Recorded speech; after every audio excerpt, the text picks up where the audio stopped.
Welcome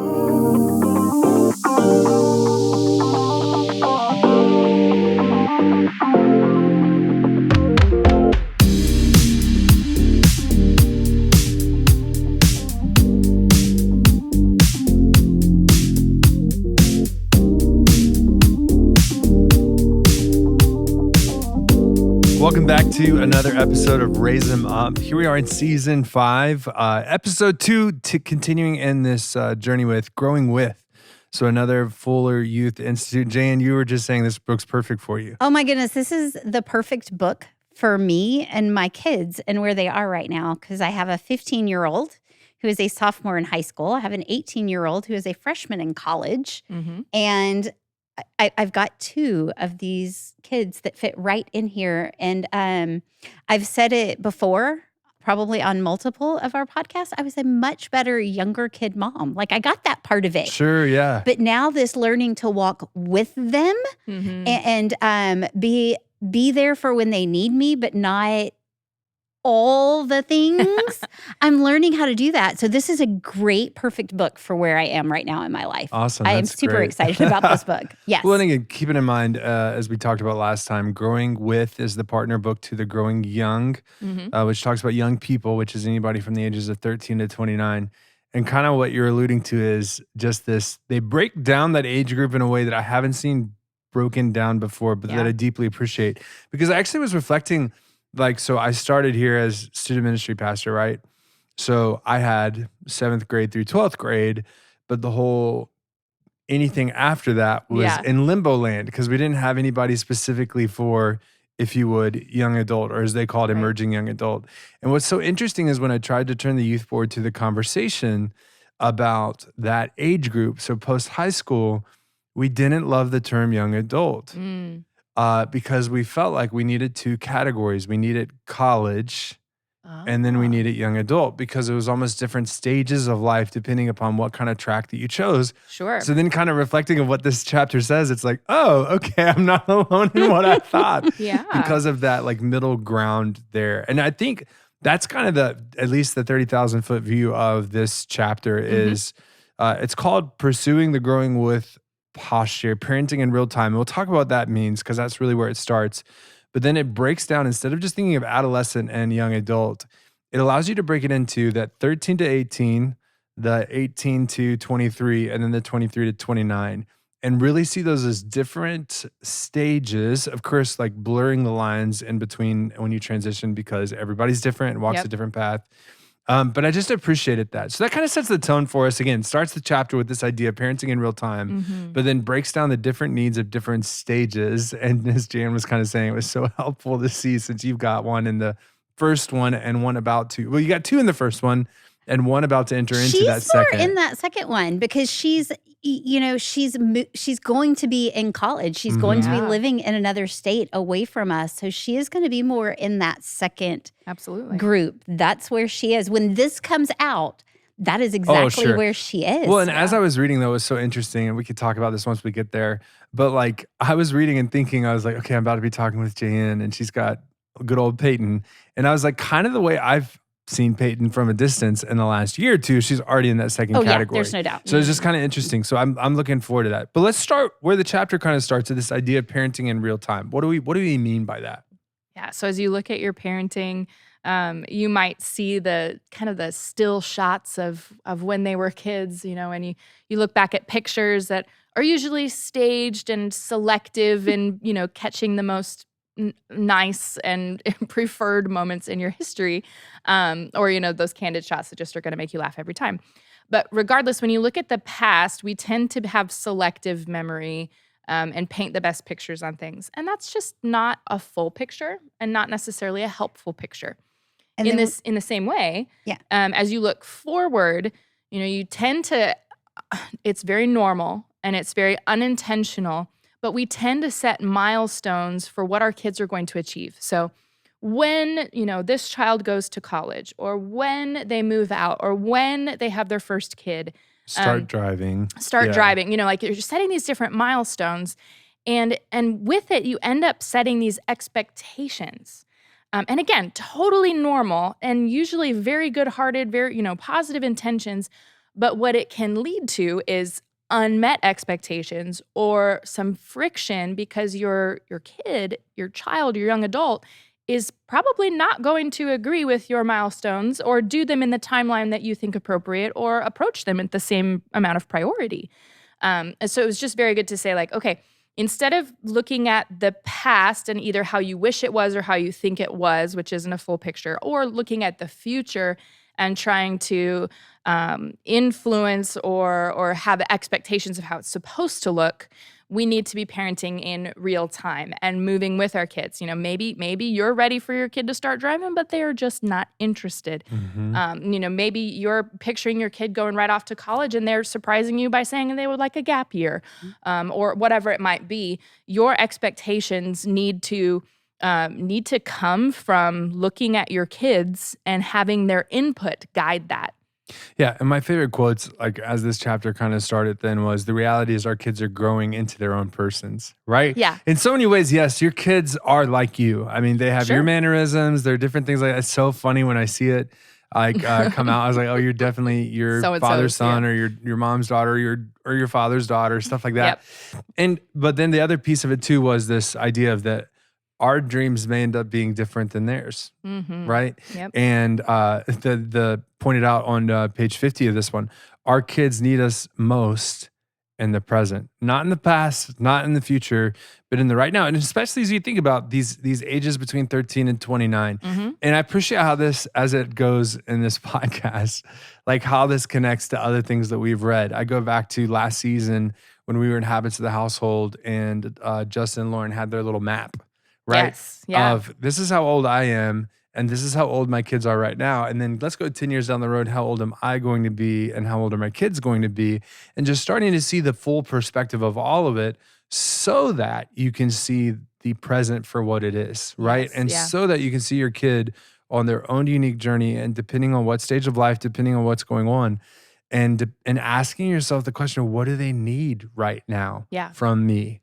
And so sometimes like zooming out to see the bigger picture of, okay, my kid is in this stage of life, and having the breakdown of not just adolescents, like how are they developing physically and mentally, but like what are their priorities? They're learners right now. I think that was really helpful. Oh, I loved that. Or they're explorers right now, or they're focusers right now. And I'm just excited about seeing like, oh, okay, this is what my kids are after in these stages. And so this is where I need to meet them, not in some predetermined thing that I think it's going to be, or, you know, whatever. This is how they're functioning best. And this is, you know, so again, zooming out to see things from their perspective and how it fits into the broader picture of their development into their own person. Yeah. When they were talking about that our kids need us the most in the present, and that it requires a different parenting vision, right? Instead of me looking at things for what I have planned for my child or what I envisioned based on what they were like when they were a cute little 3-year-old. Right. Yeah. Right? And doing all the things that mom said to do. Well, I've got to change that outlook, that point of view. I've got to change the way I'm looking at it to what they're doing. And instead of, you know, going, well, this is what I want them to do. What do I need to do to get them there? I need to look at my kid and be like, okay, what do I need to do as a parent this minute, today, this right now. week? Not, and it changes week to week. And I've learned that. And this made me feel like, oh, it's not just me. You know, because last week I thought I was doing a bang up job. And now this week I'm doing the same thing. And it is backfiring on me really badly. I just got kicked out of the room for doing the same thing that I did last week.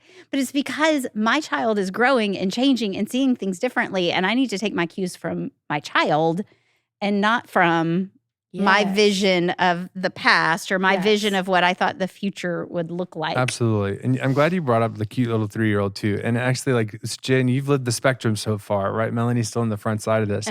But like my observation at least is that like you have kids pretty much are consistent until 5th or 6th grade, right? In the sense of like their personalities, their styles, their desires, their wants are all pretty much shared. And then all of a sudden this adolescent thing hits. And it hits everybody like a bus and a freight train all at the same time, right? Including the kids, Exactly. But I've talked to especially parents of like 8th and 9th grade, even though the 7th grade, 6th grade is when it starts. They're like, my child is different. What is happening?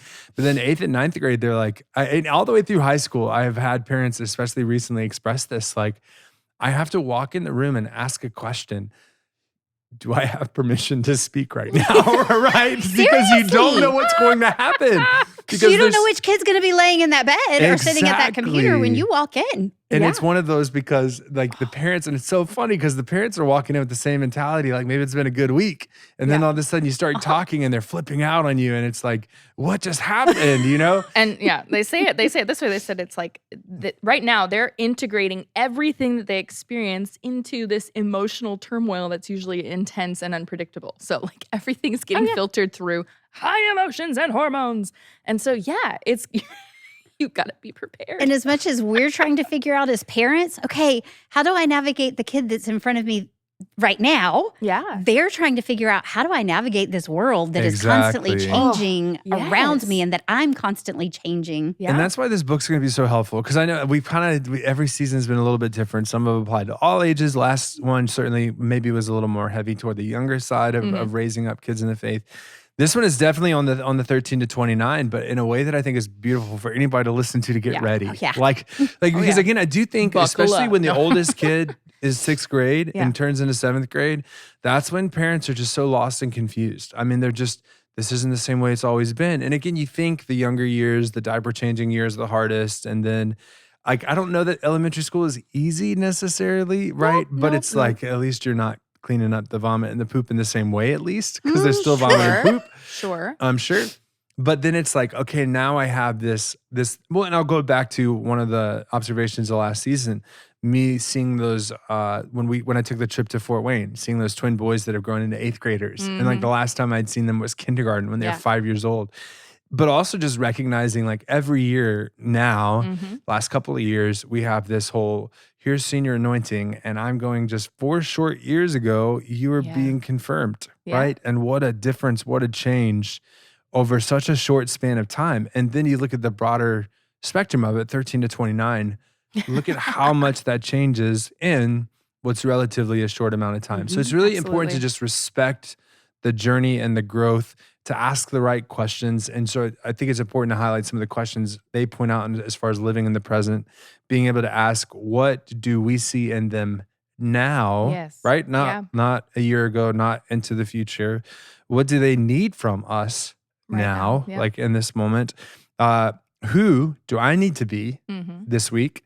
And how are the relationships, theirs and ours, changing? Because a lot of times too, I find that there's a lot of projection going on for parents. Sure. And so to break that down, because some people listening might not have seen this or heard this word before, is when you're going through something or you're asking, how would I be processing what someone is going on? And so you just throw all those feelings, you project them onto someone else as if that must be what's going on for them. When the truth of the matter is they're an individual who might be processing it differently and might have different experiences and different well, they are, not might, right? Yeah. They are different individuals carrying different things with them. So really important questions when it comes to parenting in the present moment. Yep. Yeah.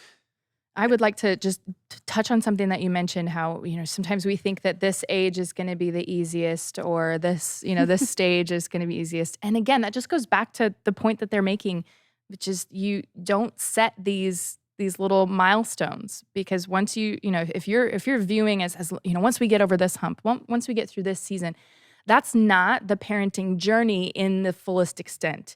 Being in the now and saying this season presents its own challenges and its own rewards. Next season, we're not overcoming these challenges. We're just exchanging them for different challenges. Not to kind of set yourself up to be living in the past. Oh, I missed this stage, or oh, I can't wait for this stage. But to truly root yourself in the right now is best for your heart, and it's going to be best for your kids as well. And I think that's what's so interesting is on the one hand, like I appreciate the word you were using of seasons. Seasons, yeah. Because we'll talk about these 3 seasons, if you will. Yeah. But it's almost like that encouragement of going, like every day is its own season. Oh, yeah. Right? You have to zoom in that small in order to actually make it through parenting from 13 to 29. So like to talk, and Melanie, you've already introduced these words for us, right? And it kind of puts in front of us that you used to kind of say adolescent and then emerging adult. And so that would be, the transition age would be 18. So 13 to 18 was adolescent, and then anything 18 to 29 is this emerging adult. But they found it more helpful. And I mean, really reflecting on all of my experiences the last 18 or so years with all ages, like and living through them in some of that 18 I was going to say, living through it. Right? I think, yeah. I totally see this. So you have the 13 to 18 as a learner, okay? Somewhere around 18 to 23. So you think of maybe the college years, but certainly if nothing else, the post-high school years Right. Is the explorer. And then the 23 to 29 is the focuser, right? And so those three words become really important because in this journey of growing with and parenting with, each of those stages requires something different. What does a learner need? To be taught. Taught by They need a teacher. teacher, But not a sit down and study not this. a teacher that says you got to do it exactly my way. Yes. Right? No, that's a good An point. active teacher, a teacher that's, a listening teacher. Actively listening and moving with your child. What does my child need to learn in this moment? Good. Well, let's camp the conversation there, right? So, I'm glad you brought that up because I think parenting kind of mimics the teaching world, right? So in elementary school, it works to say this is the rule, don't do that. It works to say sit down on the dot. It works to say like your punishment timeout, like for this, silent lunches, all this other stuff. But when you come to teach 7th grade through high school, right, which is these ages 13 through 18, there's a different kind of a teaching approach that has to be engaged because the same old tried and true methods just aren't going to work. And why are they not going to work? Because what's changing during this time? Yeah, the Everything. kids Everything are about changing. They're They're learning. They're growing. And that's where I appreciated it. Talked about just how much they're changing intellectually, right? Their brains are actually growing. They're changing physically. They're changing emotionally. They're changing relationally. Their faith is changing. Like, what does it mean for them to just own things and be curious and ask questions? And then the others, like observation they made that I thought was so curious was that during this stage of life, you're highly aware of your flaws. Yes, that's what I was going to hit on too. Yeah. It's just this concept that like, it's almost like they're going through a period of being disillusioned. Like they've grown up as kids and life is carefree and easy. But then all of a sudden, as adolescence kicks in and their intellect is increasing, they're like highly aware of, whoa, that's not what that person is supposed to be doing. This isn't the way my life should look. This isn't the way this relationship should go. This isn't the way this should work out. And so it's almost like they're being bombarded with like everything that they're recognizing is wrong with the world, both in other people and the situations around them that they can't control, which is frustrating, but then also within themselves. Why can't I get this right? It was easier when I was a kid, or I didn't feel the pressure I do now, things like that. You can go from the personal experience of it to a lot of what you're talking about, right? So I think about it, like the older you get, guess what happens? You lose people, right? Most of the time naturally, but also because people move away or things like that. And so as a kid, especially like when your world is small, you don't know as many people, all this other stuff, the world feels safe. And then as you get older and you learn about the realities of history and how humans from the beginning of time have been unkind to each other and done some pretty awful things, and you're ready for more of the serious pieces of life, that weighs on you. And so you have to navigate all this while your body is changing, while your mind is changing, while you're getting these things called emotions that you have to learn how to talk about, and like all this other stuff. And then again, relationships are going to change. Why? Because you're going to go from one school to the next. You're going to go from a homeroom to now choosing your classes. Exactly. And the independence journey versus being dependent. Change, right? So you think about elementary school, like I think about teaching and even my own daughters and birthday parties. Right? When you're younger, your birthday party, you invite the whole class. You invite everybody, everybody's friends. As you start getting older, and I would say, and you go to those parties. Sorry, I remember I had a younger mom. Yeah, everybody goes to the parties. You go to the party. Don't ever not go to those parties. Yeah. Like, but everybody's together, right? Everybody's playing together. You don't have that delineation of like the little social groups. Yes. As you start getting into middle school, that's when you start seeing that more, and kids start noticing, wait, there's this group over here and there's this group over here, and I don't fit in that group, or I fit in this group. Kind of, you know what I mean? Yes, they start noticing as they get older, their friendships change. The differences that once they were oblivious to now seem to be preventing them from having relationships that they used to have. So like one person decides that they're going to play baseball and the other one says they're not, they're not, Yeah. or they're going to do something different. Well, now not only is my schedule different, but the people I'm dealing with are different, and it's easier to stay in this crowd because it's the constant. Yeah, I mean, so maybe your so friend that was your best friend at school is no longer your best friend at school because now just because of they're doing circumstance. this and we're doing this and we don't have that time together. Yep. All right, so these kids, 13, 18, are learners, all right? So they need the parenting approach now instead of kind of what would you even call the they didn't give us an illustration for this one. So if you had to say before 13, what kind of parenting style do you have? There is almost this like baby bird type, mama bird parenting, kind of, you know? I mean, it's parenting. Yeah. It's what we think of when we think of being a parent. Where you're in control of your child's choices. I mean, like I'm the one and providing for them. And I went with baby bird because again, you need to chew up their food, spit it in their mouth, right? Hopefully, thanks for that. Not realistically, but like, you know what I mean? You have to provide their food. You have to wash their clothes. Like they don't know how to do certain things for themselves. They have to learn how to fly. Yeah, caregiver. Yeah. So, but then it changes, right? Now they need a teacher. Now they're navigating because of this independence is starting to be given to them. Yeah. And so they need a teacher. And what we're going to see is as these different phases or seasons between adolescence and adulthood go from learner to explorer to focuser, as they're increasing their independence, we are also releasing more control to them. Absolutely. And encouraging them to take on more independence. So teachers are different from caregivers in that we're not necessarily making their lunches for them every single day or, just carting them around and telling them everything that's next. We might be saying, what sort of question do you need to ask your English teacher since you're going to be missing class for your volleyball tournament? Mm-hmm.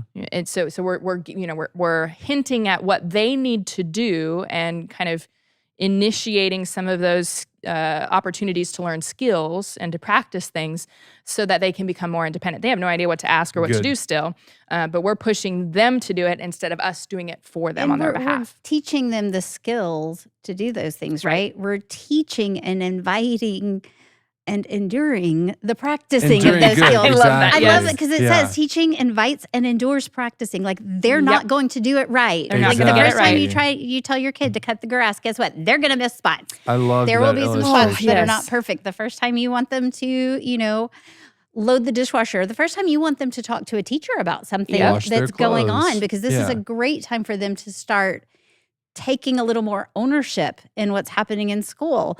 And it's not going to be just the way you would do it. Yeah. But you're encouraging and allowing them that practice with you kind of there with them, right? Yes. Kind of like the coach on Yeah. the Oh, field. man, what went wrong here? Yes. Without the judgment. Yes. Yeah. Forget it. And without having to do it for them. Right. And I think that's a big piece for those of us who speak with our faces more than we know we do. Oops. When my kid's trying to do something like putting mustard on their plate for meal and it just goes everywhere, just shoots across the room. I gotta be careful with my face. That and that's a young kid example, but yeah, when your kid in going between all of these different activities leaves their backpack on the bus that then went somewhere, we have choices of how we can react to that. Can we give them grace and oh man, okay, so what are we gonna do next time? How are we gonna learn from this? Rather than, are you kidding me? Now I gotta go do this, and this.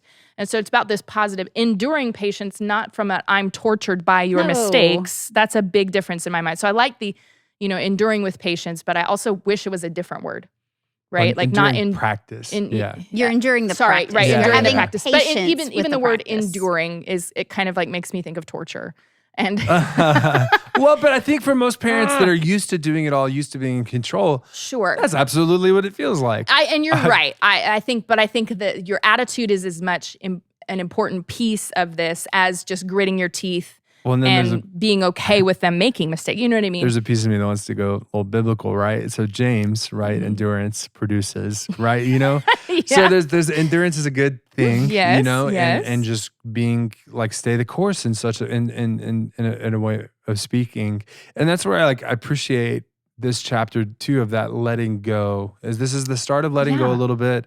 The whole letting them learn in their own ways, because you're introducing choices to them. Yeah. You're introducing a little bit of agency to them. You're reflecting with them. Like y'all kind of said, okay, we did this. What happened? Rather than I'm going to do this. I can't handle this anymore, Yeah. And again, instead of making it, I go back to like kind of if I'll do the brief version of the color test, right? So like historically here, we would have a color test that talks about personalities, how you're wired, right? You have the reds. Temperaments. Reds that are boss, goal-oriented, get things done, make decisions. Don't ask me questions. Don't talk to me. This is what we're doing. Task-oriented, Then high you control. Have green, right? Green is task-oriented. Now, red is high control. But green actually is high control too because they're the task-oriented. This is how you do it. Okay, I'll give it to you this way, right? My favorite illustration is you're going on a hike or you're building a swing set, okay? A red is going to say we're going to be at that mountain by 5 o'clock. And when it comes to a swing set, they're going to hire somebody to put it together for them, right? Because they're just the boss. They did it. A green on a hike is going to say, okay, we can go this way, or this way, right? These are different options. And when it comes to a swing set, they're going to take every piece out of the box with the instructions and systematically put it together, right? Then you have your yellows. Yellows are your social bugs. So on the hike, they say, man, y'all are really talking a lot of facts and stuff. Can we talk? Are we allowed to play music when we go? Yeah. And then you're laughing because you're a yellow. And when it comes to the swing set, a yellow is gonna like have a party to. That's right. And who cares if the swing set's actually put together by the end of it? Your blues are your creative, quiet types who are the ones that you have to remember to find because they're looking at the butterflies and the waterfalls on the way to the hike. And then when it comes to a swing set, they're probably going to design and build their own, right? It'll be a totally so all different you structure. reds and greens out there, this is why we did this. All you task-oriented, even goal-oriented, like keep in mind the amount of patience you have to have and everybody, they're probably, I almost guarantee you some people are hearing this and they're stressing and their fists are really, really tight. Go ahead and loosen those up. Take a deep breath. Let go a little bit because that's what's going to be needed to actually get your kid through this stage of life in a way that's not going to push them away or make them a little bit resentful. Yes. And I think that's the key. It's as much about your attitude as what you're doing, in terms of setting up these choices and opportunities. Because if your attitude shows them that they're making mistakes rather than they're being supported in their practicing, that's gonna cause them to clam up, shut down, and move farther away from you. And the whole point of this book is, what's the title? Growing with. Oh yeah, we want to stay with them. Yeah. Right. We don't want to push them away, nor do we want to smother them. We want all of us to be on a journey together.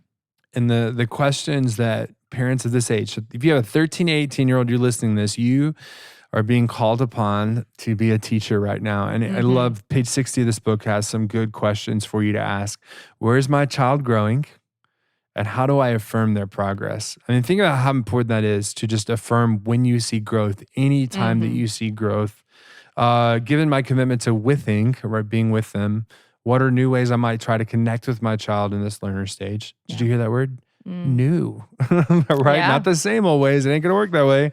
Where does my child need feedback to help them grow in their knowledge, habits, skills, or competencies? I appreciate a lot of the words that were chosen for that one, right? To help them, not dictate for them, right? Grow in all those different areas. And it's okay to give feedback. It's okay to have a Exactly. conversation with them. Hey, let's talk about, I saw this. issue, whatever it is that happened last week. What did you notice? Think of You a know? teacher helping a kid write a paper or do a science project or build something in class. As the teacher, you do not want to write the paper for them. You do not want to put the project together for them. But you do feel obligated to step in and say something when you notice something that can help their writing, right? When you notice something that can help And you're them build giving them the project. outline, right? You're giving them kind of the skeleton of it, and then they're filling in the meat. And I kind of think of this learner stage. We're still there walking right beside them. I'm not telling them exactly what to write on their paper, but I'm helping give them the guidelines. Let me give you the starter parts. I'm checking in. I'm saying, okay, so, I think you've been working on, part A of this assignment. Can I take a look? Yeah. Check it out. Cool. All right. Hey, how you feeling about it? Is there anything I can, what And- questions do you have? That's a great question to ask. What questions do you have? Mm-hmm. Sure, absolutely. And this is what's so interesting too, is as we're talking and describing this, there's a lot of overlap to what we're going to see in the next. Oh, yeah. And it makes sense. They're next door neighbors, right? Yes. So like the whole, what does it mean to be a guide for my Yeah. kid that's exploring in those 18 to 23 range? But to wrap up these questions on the teacher side, what is the goal that my child has? They have, not me, for yes, them. Yes. What might it look like for me to support them while encouraging them to take responsibility?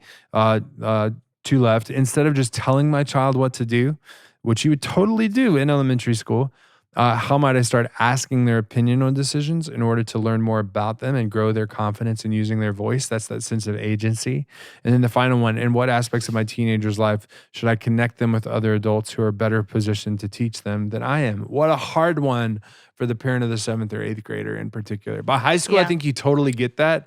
But 7th and 8th grade, it's that like, no, I'm their person. And it's like they're going to find more people. It's kind of how life works. And it's okay. It's kind of it's a good thing. We talked about sticky web of relationships in season 1. Like we want them to have more people that we trust that are going to pour into them in a helpful way. And it doesn't mean you go away. Yeah. It doesn't mean. It's just that there's more voices, more people. And in fact, I would go as far as to say, those people, some of those people will remain with them for the duration of their life. Most of them are just there for this season when they need them. But you're going to come back in a really heavy way in the 3rd stage, right? Big time. In particular, like it's going to feel like they're gone for a second. But that's why this like with thing is so important the whole way through. Okay, so the next one, we have learners and teachers. Now we have explorers. And what does an explorer need? If you're going on an exploration, you need a guide so you don't get lost. Yep. So again, so this is that turning point of 18. Okay, 18 to 23-ish, if you will. And the idea of the questions that they're asking right now are what's next. Okay, and there's this genuine excitement as they come to own and discover their gifts and their talents. Again, you can see this in the late high school years too. There's different kind of relationships, a newfound independence that happens, new faith ownership in a wholly different way. And in general, this is what I appreciated too, in the same way that the learners were highly aware of their flaws, because when you're learning, that's what happens.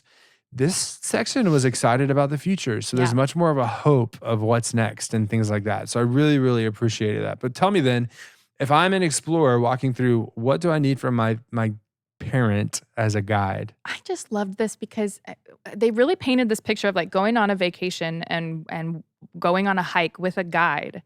Who wants to go on a hike with a guide who is only talking about how dangerous everything is or what to stay away from? Or you have to stay right here on this path. I know there's another path over there, but we are not going to go explore that one because this is my plan. We're going to stay on this path right here. Let's refocus, okay? We got to keep going. Like who wants to have a rigid guide who is not excited to share with you the beauty around them? And so I loved, like for me, that was a very good and refreshing way to think about this stage of parenting with my young adult, is like, what can I share passion about? What can I, having been on this path before, what can I share excitement and point out along the way as, oh, don't miss out on this. This is a really cool time in your life, or, different things like that. How can I be encouraging and help them enjoy this, not just be a terrified parent who's trying to keep them from getting hurt? And at the same time, be okay that, hey, they want to take this path that's veering off over here to the right, this little fork. Okay. Cool. I'm going to go with you. Let's go see what's down that path I'll either go with you, or I'm going to stay right here. And when you're done exploring over there, come on and we'll keep moving, whatever. I just really liked that picture of like, oh yeah, a guide isn't a taskmaster, and they aren't somebody who's only trying to avoid danger. They're somebody who's trying to engage with someone and get excited and share good things. And you see this growth in ownership that's happening too. And so like, Melanie, I think you'll appreciate this too. I after reading all 3 of them, I went to the leadership square and the faith shapes in so many ways. So faith shapes was an idea from Mike Breen, who uses scripture to point out like kind of a discipleship paradigm, if you will, to see through some things. And I've learned it's actually like a business, used in the business world to talk about leadership in general. But side 1, the leader does and the learner watches. That's elementary school. That's the youngest, right? Side 2 is I'm going to do, you're going to help, right? And that was the 13 to 18. That's the learner. Okay, I'm doing, you're helping, right? Now we enter into side 3 of the square, which is this one of actually you're the one doing and I'm helping as I can, right? Right. Because it's one of those like there's so much you think about this age, right? You're typically out of the house. You're making your own choices, your own decisions. Your parents are not aware of the fullness of everything happening in your life on a day-to-day basis. Like they were certainly in elementary school. But again, there's this broader opening up of things. And I just appreciate how the job is to be curious. The job is to answer questions, help field some things. Yeah, tell me more about that. Like, and to really, I appreciated what you said about how like you got to experience this, like, or consider this, or it's more of the whole, I'm going to set us in front of you a menu for you to think about, right? And for you to be able to navigate yourself. And it definitely then requires a whole lot more. Where is my child at? Not where do I want them to be? Nor where was I at that age? Exactly. Yeah. You have walked the terrain before, but that doesn't do not mean say words. Yeah. Exactly. Truly put yourself in their shoes and try to see it from their perspective. And a good guide's going to do that when you're exploring. Like, what do they want to see? Where do they want to go? Yeah. Right? Not where do I think they need to go? Where do they need to see? Things like that. And in this section then too, I appreciate how like it talks about there's a different values that come in mind here too. So valuing different forms of appreciation, joining in the process of what this means as they explore, being available to answer any questions and things like that. And speaking of questions, page 62 highlighted some of those questions. Right? If you have an 18 to 23-year-old, what can I help them see or notice about the current situation they face? Yeah. And again, help them, not tell them what to see. But can I ask a question in such a way that it's going to get them to think about what they probably aren't thinking about? How might I encourage them to reflect on their past, present, or future? As they grow in adulting, what can I encourage them to try on their own? Right? Have you tried this? Have you thought about this? Yeah. Not do this. Make sure you do this. Right? What is more technical terrain where they may need help navigating life's demands, such as doing taxes or health insurance and going to the doctor on their own? How can I guide them toward tools that can provide that help? How are my child's encounters affecting me? That's big too. You just might not realize what they're going through or what they're doing or how much they're including you or not including you can really be affecting you. And then therefore being a lens coloring the situation that might be in an unhelpful way. So it's just a good temperature check for yourself as well. Absolutely. And I really appreciate the next 2 questions that are listed on page 63. One of them is just, how do I reconnect when I feel like we're distant? How do I find a path back together? But my favorite question is, when have I not been there for my child, and what might I need to ask forgiveness for so that we can get our relationship back on a healthy track? Sure. It's huge. It's something we've talked about in all of the seasons so far, is just owning up when you feel like you've made a mistake or when you've created friction or let it go for too long. Because as your kids are learning how to adult and how to do relationships, they need to have modeled for them how to apologize and how to be gracious and how to mend fences that have been damaged. Yeah, and I think those middle school and early high school years and even into the late high school years, they are so hard to parent in. We've talked about the kids having these emotional kinds of things, but when we're in that ugly stuff with them, we're having them too. Oh, yeah. And I remember I didn't have children yet. A friend of mine was a single mom, and her son would come play golf with Butch and me. And that was just, we loved him and stuff. And she was like, oh, I'm glad he's being nice to you because I don't have this kid at home. But it wasn't and then it's funny because now he's in the resource, or mom is the resource stage now, right? And he's got his own children and stuff. And she's like, oh, this is a completely different relationship. And she's absolutely. like, those middle school and early high school years, there were times that I was like, don't necessarily like my kid right now. Sure. I love my kid. Yeah. She's like, but something changes kind of towards the end of high school and that. And so this is your chance to go, hey, I know maybe things were rocky here. Yeah. And I know maybe, when I did this, whatever, without justifying yourself, but I'm sorry for that. And I'm sorry that we had this patch. But hey, how can we move forward together? Because I think that question is probably every one of us in these middle school and early high school years are going to need to ask that multiple times and apologize multiple times. Yep. Because I mean, we're human and we're learning with our child. And as much as they don't know all this mess, neither do we. Well, and that's what I appreciate so much about last season's book of just the honesty of mistakes that we make. And it's always, and going all the way back to season 1, just like how important it is. Just what mistake did you make today? Guess what? I made a mistake. I'm sorry for that. I apologize. Will you forgive me? I confess that, right? That strong, powerful word of confess. And then teaching what the response to that is, right? And that response is forgiveness. And because I do think that's why so many grown folks, right, struggle with confession and apologizing, because it's not something that was just modeled. never modeled for them. Adults don't apologize, or parents or people in authority don't apologize. Yeah. That it's some sign of weakness or something. Yeah. But I mean, really, we see so much that people, when they've got this hard stuff happening in their adolescent, young adult years, and they've got friction between the relationship to their parents, it takes a long time to recover. So if you're in a period where you're like, man, I'm in the middle of this, make it a priority to try to bridge that gap. And by taking the leap yourself to, what can you have fallen the sword and apologize for? Like what part of the friction can you own?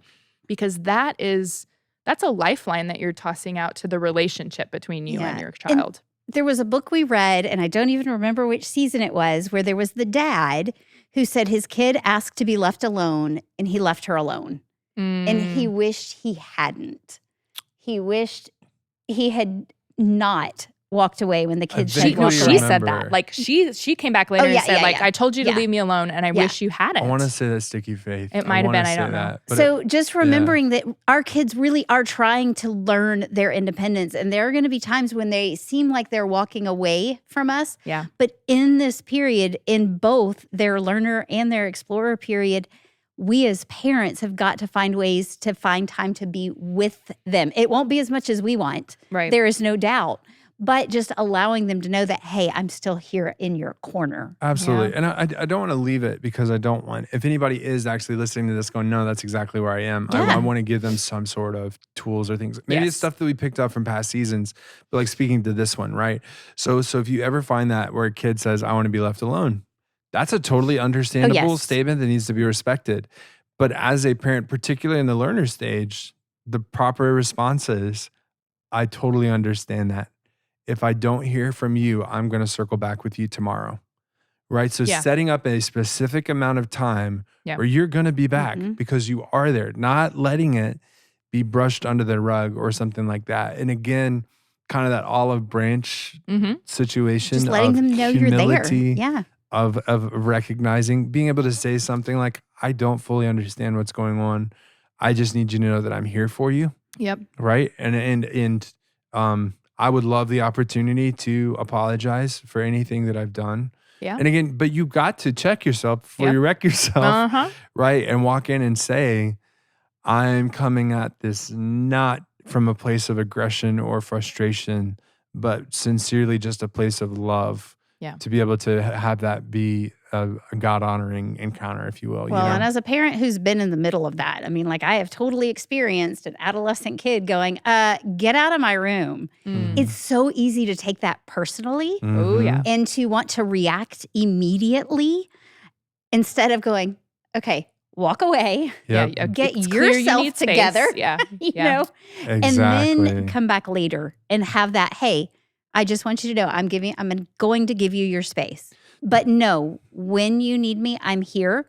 I'll come check on you tomorrow or, or we need to talk about this before you go to bed or, whatever it might be. But just that, yes, I am going to give you that space. But sometimes it's okay to remove yourself from that situation immediately because it's so easy for me. So I have to not be the only one to react. It's the whole oxygen mask thing. Yeah. Put your oxygen mask on. If you're trying to help your kid, but you're not in a healthy place, it's not going to be a beautiful outcome ever. Yeah. And when emotions are heightened, right? When you're in the middle of it and you're like, I need to somehow assert my authority and maintain control and order. No, it's not going to happen.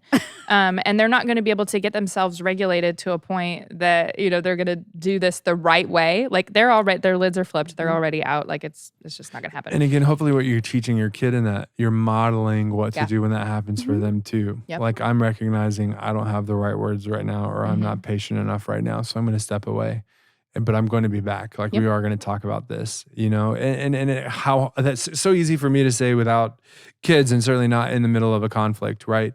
But how powerful is that when in the middle of a conflict, something like that is said to just ground and recenter every piece of it. So, and the same thing's going to be true. I mean, particularly for this age that we're talking about, 18 to 23, when you're trying to be a guide. I mean, when you're trying to, they are going to make choices you don't want them to make. It's guaranteed because every single one of us made choices that our parents didn't want us to make or didn't expect us to make. But what did we learn from? Did we learn from everything we did right? Or did we learn from the big mistakes that we made? Exactly. Oh, yeah. There's learning in all of it. Yeah. And as much as we don't want our children to make those mistakes and to watch them suffer through the consequences of those mistakes, that's where they're going to learn too. Which kind of brings us to this final piece, the focuser. So the focuser. So what ages is this? This is 23-ish to 29. So, typically this is after college when they're into a first, second, third job. That's, the real job and where they really want to establish themselves. And it's when their brains are finalizing themselves finally. Yeah. When they kind of know who they are and what they're going to do. They have some priority, they have some direction, and there's this common belief that this is the time to really get things right or to really get things set up for a good life. And I thought the chapter was so interesting in that early on it called it like a reset almost too, because it's similar to, right? Everybody can relate to that feeling of when you leave the home, whatever that looks like after you graduate from high school. And so there's that reset that happens there, but then there's another reset that happens that I don't know that we acknowledge readily enough. Of when you leave that college age or that big shift around 23, whatever that looks like, and just acknowledging that relationships change here. So you were just around, like you had just went through from 1 to 23, you were surrounded by people all the time. To now it's you're around people in 8 to 5. Are you around people other than that, right? Well, and in this day and age, a lot of people, even young people are working remotely and stuff. So you're only around people that you want to be around when you schedule it. Make the time and you have to make that time. Yeah. And so that's where this idea of being a focuser is what it is, because you are more focused. You're not figuring out who you are so much. That's already happened. So now you're focusing in on different parts. So my relationships too, like let me get serious with someone and consider marriage. Let me get serious about my career, things like that. And I appreciate kind of, again, the overarching thing that is said for this category is you either feel on track or behind at this point. Right. So you either feel like life is going good, it's on track with what I determined it was going to be. Right. Not mom and dad. Right. Or I'm falling behind a little bit too. And so if you're one of these people that's a focuser and you're focusing in on things, what do you need from your parents? What kind of style do you need? Need the library.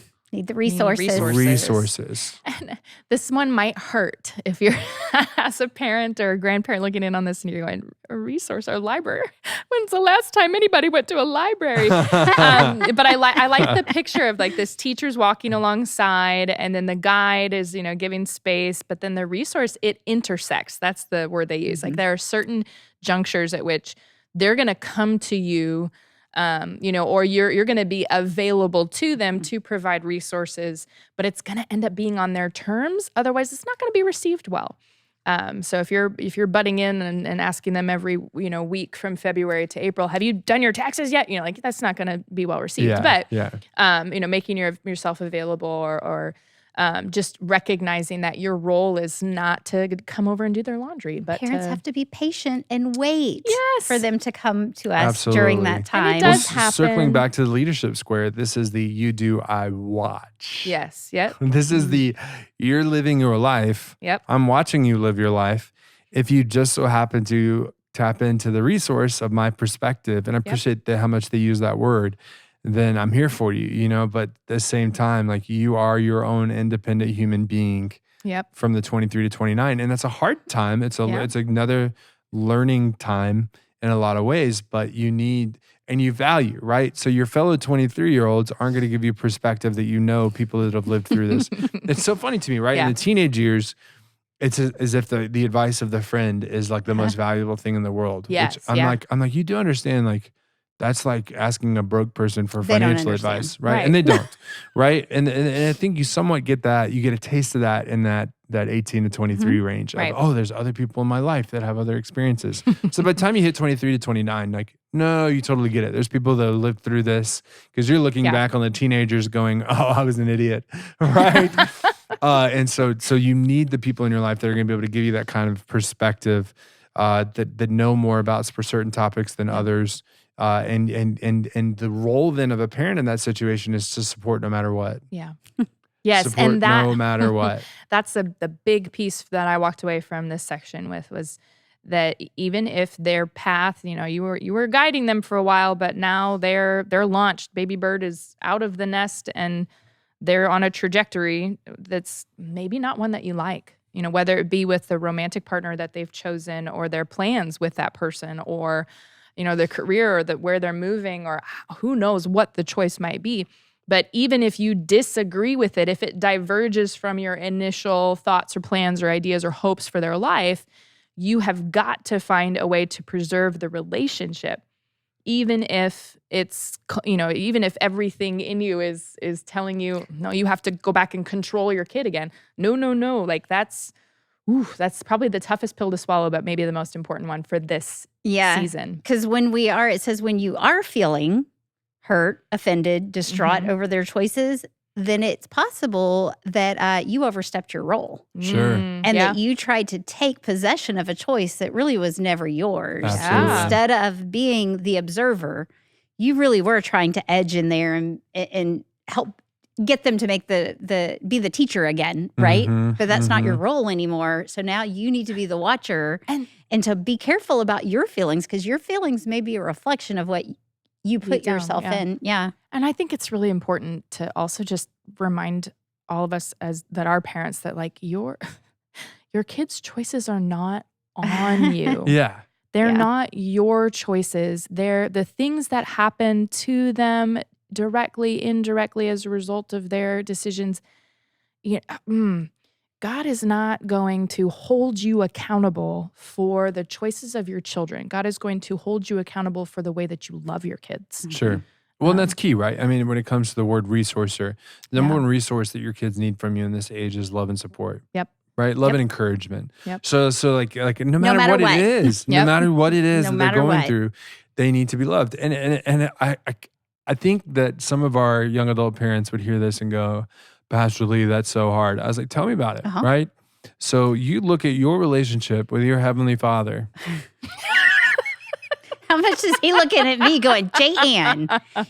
I do not like the divergent choices you are making right now. Exactly. I mean, he's sitting there going like, I don't love every choice that you have ever made, but what you're always going to find in him is going to be love. Yeah. And at the end of the day, at least for the things that matter, right, you're going to find encouragement, right? That this is not the end. The struggles are not the end of all this other stuff. There's a brighter thing on the other side of this. Yeah. So it's like, and that's the same idea when it comes to parenting at this age, is that you're still encouraging, right? Because this can be a very dark time of life for a lot of young people, especially the ones that feel behind. Yeah. And so it's so important to, this is where the stories about people that changed their jobs 50 times or something are so fun, or the people that didn't know what they wanted to do by the time they were 23 and now they're running the world or something like that. Yeah. Like it's just that again, the darkness is not the end. Like whatever the struggle, just because your friends got married and have a million kids, all this other stuff, it's so important just to be loving and supportive the whole time through. We need to be. So I went to a children's pastors conference, and they taught about when Jesus calmed the storm. Okay, you're like, yeah, I heard that story, right?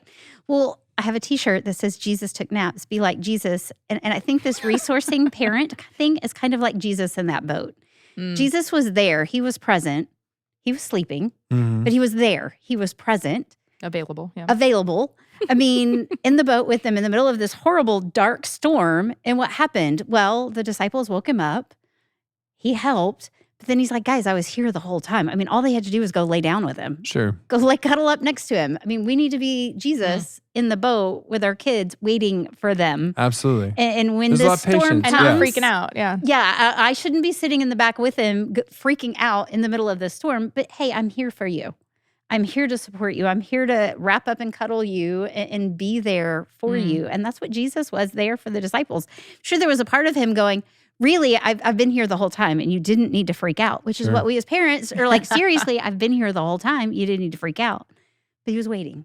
Yep. And when they came, he was there. Now I can't get out of my head the picture of Jesus cuddling his disciples. Okay. Wouldn't that be amazing? I mean, you know, page 65 has questions though of that my favorite question on this one is, what can I share from my life events? So it's very much like, again, it's not trying to dictate, it's not trying to whatever, like, but hey, this is what my experience went like. Because again, it's a resource to learn, to get a little bit of perspective.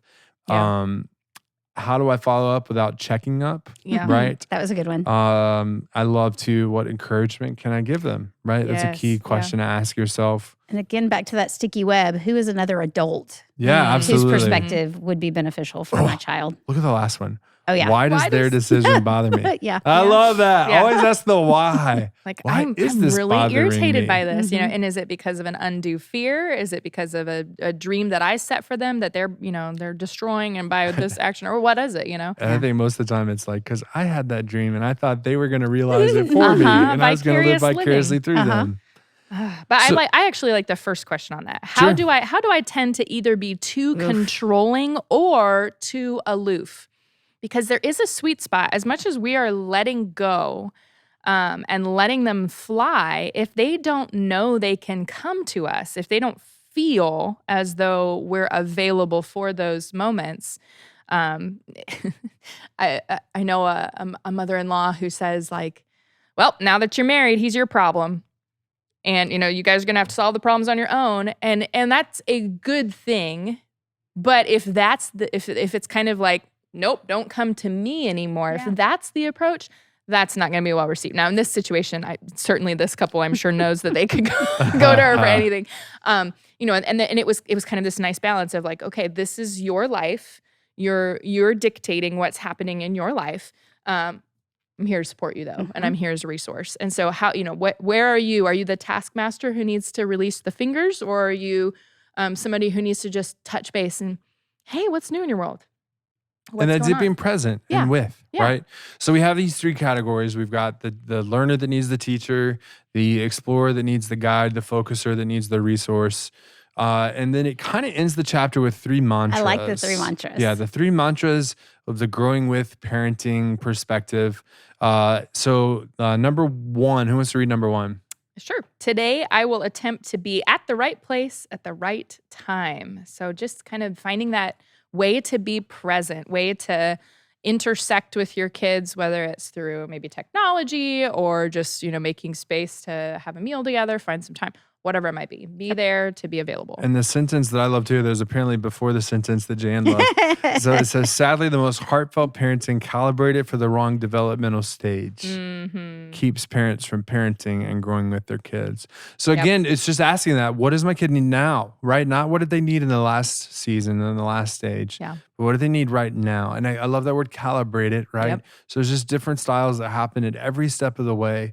Ask yourself sincerely, which stage is my kid in? Do I see any of this? Is it resonating with me? And see when what you happens. start feeling that disconnect, right, that probably means you're in the wrong place. And so then you need to look at yourself. Okay, what do I need to change? What do I need to do differently? Because I might be in the wrong place or at the wrong time. Exactly. Yeah. And a lot of times it's I'm still in teacher mode when they're starting to need me to be a guide or something like that. Yeah. All right, mantra number 2. Today I will allow grace to give me courage to take a next faithful step. I love this one. Yeah. Yeah. Today, you only need to take one faithful step toward who you want to become as a growing with parent. So it's nice. You know, you don't have to tackle the world and have a plan for making everything different overnight. I have an opportunity right now to do one thing. So take it. Good. Yeah. Yes. One thing, faithful step. Yep. Not faithful marathon. Yep. Right. And grace. Yes. Give yourself grace. I mean, I hope that's been mistakes. A theme of it.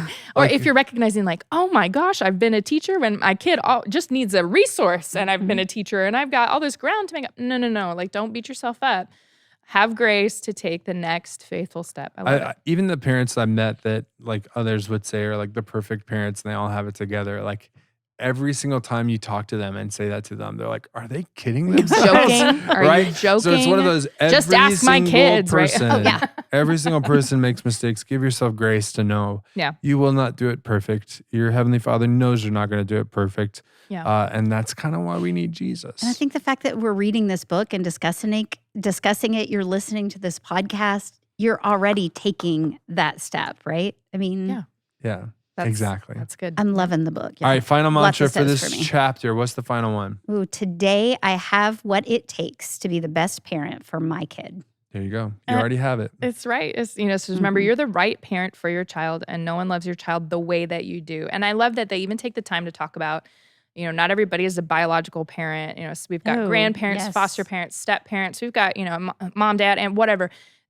You have been placed in this role by God, whether it's biological or not. And you have what it takes to be the parent that they need. And you have a special way that God has equipped you to love each of these children that you've been given.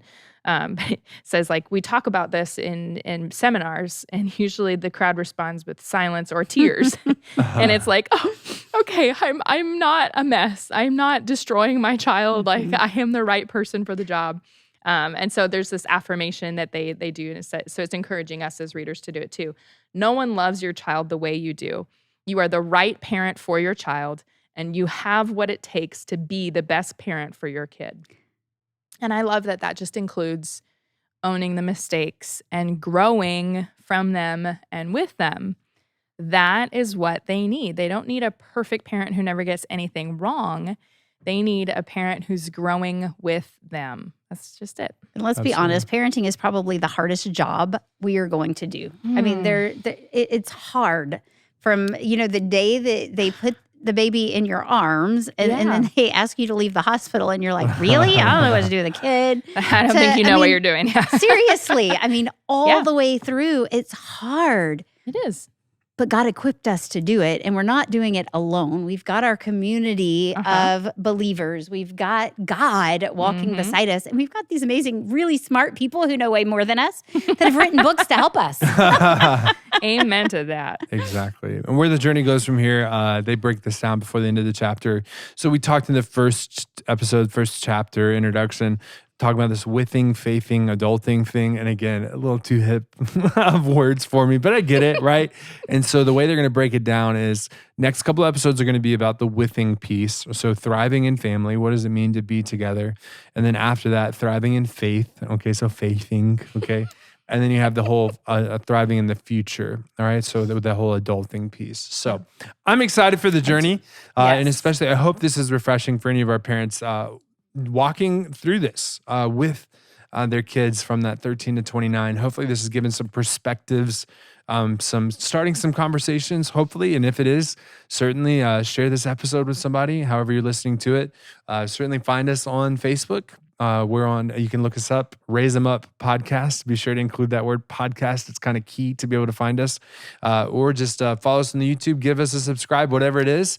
At the end of the day, though, we just hope this has been helpful. Started some thoughts, started some conversations for folks to continue the conversation as they think about what it means to raise up the next generation in the faith. So we'll see you next time.